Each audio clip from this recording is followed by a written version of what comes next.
힐리기는 오니올의 명령을 받고 자크로와 린치를 데리고 3층으로 올라갑니다.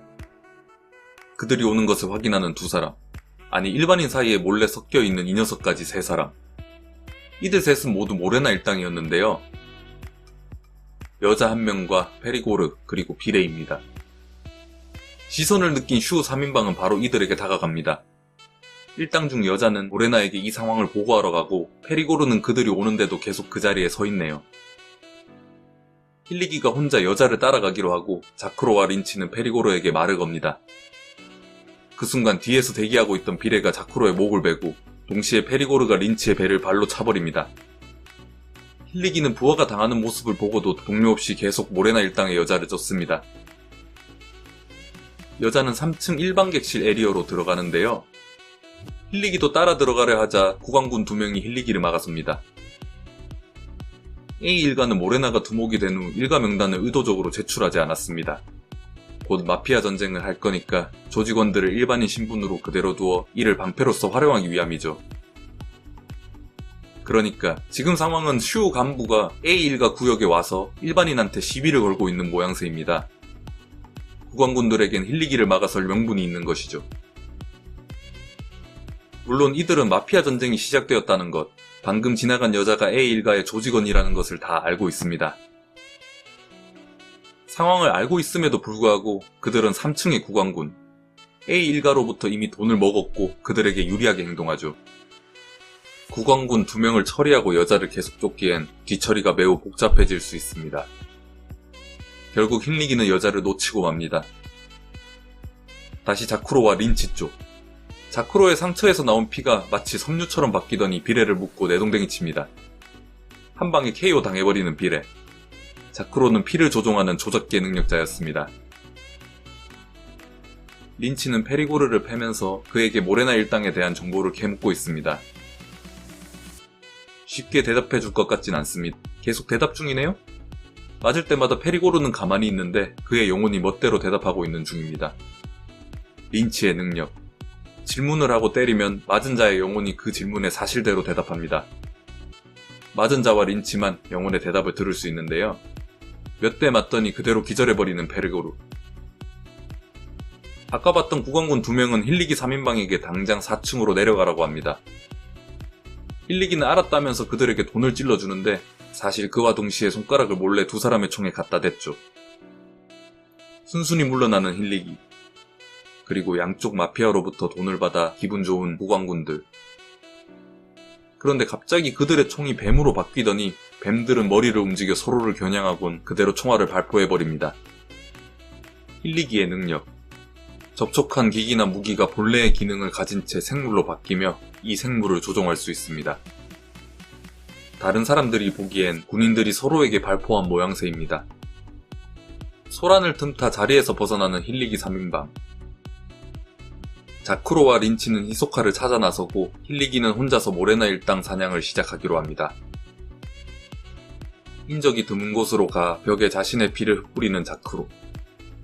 피 한 방울 한 방울이 눈도 달려있고 마치 생명체처럼 움직이는데요. 이 피들이 3층에 있는 키 큰 남자들을 찾아다닐 겁니다. 오라가 끊기면 평범한 피로 돌아가고 수명은 3-40분입니다. 힐리기는 캠코더를 고양이로 바꿔서 중앙 광장에 놔두고 3층 객실 에리어로 들어가는 통로를 녹화합니다. 돌아다니는 사람들 중 낸 오라를 내뿜는 녀석들을 찾아서 모레나 일당 23명의 리스트를 작성할 계획이죠.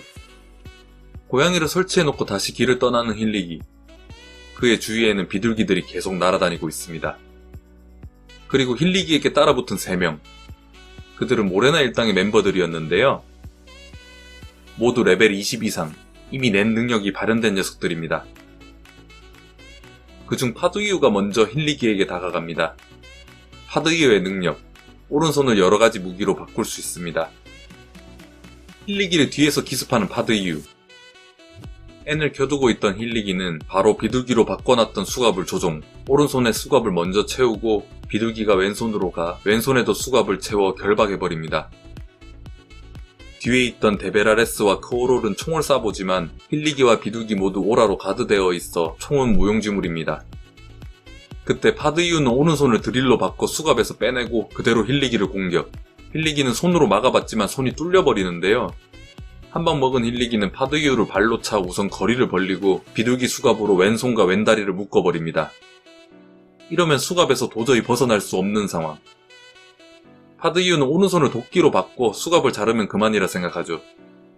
그리고 오른손을 날카로운 도끼로 바꾼 그 순간 힐리기가 파드유의 오른손을 잡고는 그의 뒤통수에 꽂아버립니다. 싸움을 지켜보던 데베라레스와 크오롤, 그들은 경험치의 차이를 깨닫고 아지트로 빤스런 해버립니다. 힐리기는 광장에서 일반인을 죽이게 된 것이라 뒤처리가 상당히 귀찮아질 것 같은데요. 마침 소란을 수습하기 위해 국왕군들도 도착한 상황. 정말 골치 아픕니다. 이때 죽었던 파드유가 갑자기 벌떡 일어나더니 어깨 부딪혀서 잠깐 싸웠는데 잘 해결했으니 신경 안 쓰셔도 됩니다. 라고 말하고는 그냥 가버립니다.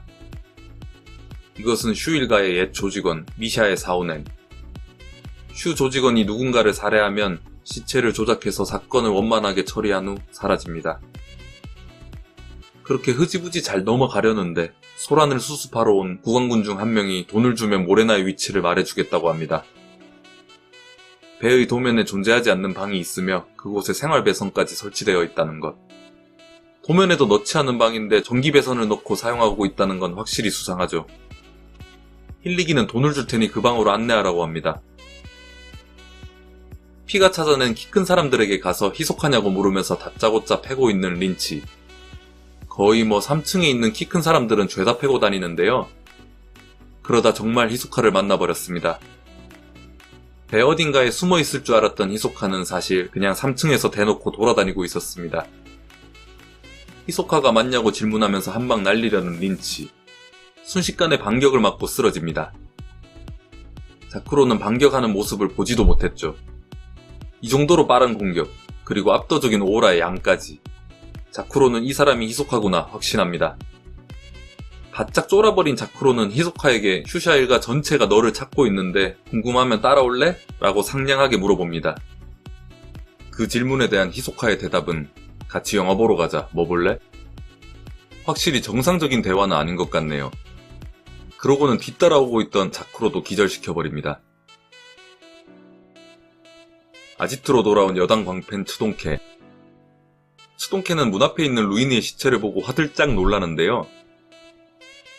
여단 3인조는 호들갑 떨고 있는 츠동케에게 조직원 암살자는 잡았으니 바로 모레나를 사냥하러 갈 것이라 얘기합니다. 츠동케는 여단이 샤의 편인 건 단순히 이해관계의 일치 때문이란 걸 잘 알고 있습니다. 하지만 잠시나마 뜻을 함께하는 것 자체로 너무 기쁜데요. 그는 이렇게 멋진 여단에게 사인을 받을 거면 그냥 대충 아무 종이나 내미는 것은 절대 안 된다고 생각합니다. 옷에다 해달라 하는 것도 사인 받기까지 준비 기간이 있었기 때문에 신뢰라고 생각하죠. 결국 성의의 문제. 여단을 좋아하는 팬심을 제대로 전달하려면 무조건 사인 전용지를 구해서 거기에다 받아야 한다고요. 츠동케는 3층 매점으로 가서 사인 용지가 있냐고 물어봅니다. 매점 주인 할머니는 그런 쓸데없는 건 당연히 없다고 합니다. 그러면서 정 필요하면 1층 만물상에 가보라고 하는데요. 1층 만물상은 부유층 대상이라 필요한 물품을 주문하면 육지에서 드론으로 배송해준다고 합니다. 츠동케는 어떤 방법을 쓰든 무조건 1층 만물상에 가서 사인 용지를 배송시키겠다고 다짐합니다. 이곳은 A 일가의 아지트.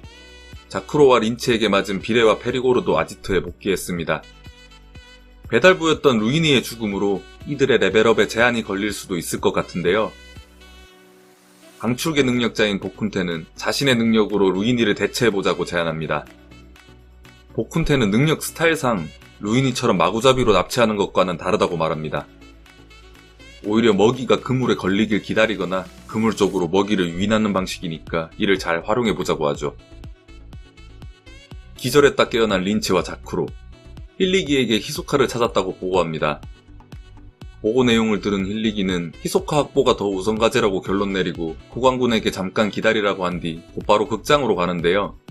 정말 태연하게 영화 감상 중인 히소카. 힐리기는 히소카의 옆자리에 앉고는 1층 VIP 방에 키를 줍니다.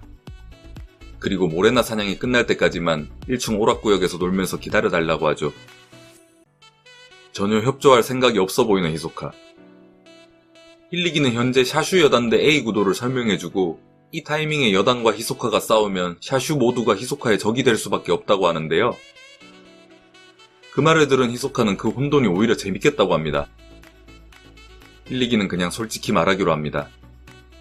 어차피 샤슈 일가가 힘을 합쳐도 여단과 히소카를 절대 못 이긴다.